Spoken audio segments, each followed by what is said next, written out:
CONMEBOL বিশ্বকাপ বাছাই পর্ব এখন শেষের পথে, আর ইতিমধ্যেই উত্তর আমেরিকা থেকে টিকিট নিশ্চিত করে ফেলেছে বর্তমান বিশ্ব চ্যাম্পিয়ন আর্জেন্টিনা। লিওনেল স্কালোনির দল এই মুহূর্তেও দুর্দান্ত ফর্মে রয়েছে। 2025 সালে এখন পর্যন্ত 3টি ম্যাচ খেলে সবগুলোতেই জয় পেয়েছে আর্জেন্টিনা। মার্চে মেসিকে ছাড়াই তারা প্রথমে উরুগুয়েকে হারায়, এরপর চির প্রতিদ্বন্দ্বী ব্রাজিলকে বিধ্বস্ত করে। এই গ্রীষ্মে আর্জেন্টিনা দলে ফিরেছেন লিওনেল মেসি।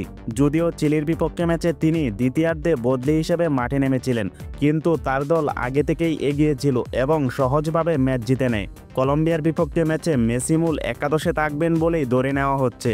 পুরো বাছাই পর্বে কিছু ম্যাচ মিস করলেও ইন্টার মিয়ামির এই তারকা এখন পর্যন্ত টুর্নামেন্টের সর্বোচ্চ গোলদাতা। এদিকে কলম্বিয়া গত বিশ্বকাপে দক্ষিণ আমেরিকার বাছাই পর্বের গণ্ডি পেরোতে পারেনি। কনমেবল অঞ্চল থেকে গুরুত্বপূর্ণ ম্যাচে পেরু ও আর্জেন্টিনার বিপক্ষে হতাশাজনকভাবে হেরে বাদ পড়ে তারা। তবে এবার সুযোগ একটু বেশি, কারণ দক্ষিণ আমেরিকা থেকে আরও বেশি দল বিশ্বকাপে খেলার সুযোগ পাচ্ছে। এবারের বাছাই পর্বে কলম্বিয়ার পারফরম্যান্স ইতিবাচক। 15 ম্যাচ থেকে মাত্র 21 পয়েন্ট অর্জন করেছে তারা, যা সমর্থকদের কাছে প্রত্যাশার চেয়েও অনেক কম।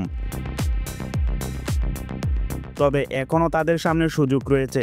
কলম্বিয়া বিশ্বকাপ বাছাই পর্ব শেষ করবে আর্জেন্টিনা, বলিভিয়া এবং ভেনেজুয়েলার বিপক্ষে ম্যাচ দিয়ে। তবে সাম্প্রতিক ফর্ম আর প্রতিপক্ষের মান বিবেচনায় এই পথ এখনও সহজ নয়। এদিকে আর্জেন্টিনার ম্যাচ শুরু হওয়ার 45 মিনিট পর মাঠে নামবে 5 বারের বিশ্ব চ্যাম্পিয়ন ব্রাজিল। ঘরের মাঠে তাদের প্রতিপক্ষ প্যারাগুয়া। ম্যাচটি শুরু হবে বাংলাদেশ সময় আগামীকাল ভোর 6টা 45 মিনিটে। এই ম্যাচটি ব্রাজিল কোচ কার্লো আনচেলত্তির অধীনে জাতীয় দলের আন্তর্জাতিক দ্বিতীয় ম্যাচ। তার প্রথম ম্যাচ ছিল ইকুয়েডরের মাঠে, যেখানে গোলশূন্য ড্র নিয়ে মাঠ ছাড়তে হয়েছিল ব্রাজিলকে। দ্বিতীয় ম্যাচে আনচেলত্তির উপর প্রত্যাশাটা একটু বেশিই থাকবে, বিশেষ করে ঘরের মাঠে খেলতে নামায় জয় ছাড়া অন্য কিছু ভাবছে না ব্রাজিল সমর্থকরা। প্যারাগুয়ের বিপক্ষে পরিসংখ্যানও ব্রাজিলের বিপক্ষেই কথা বলছে।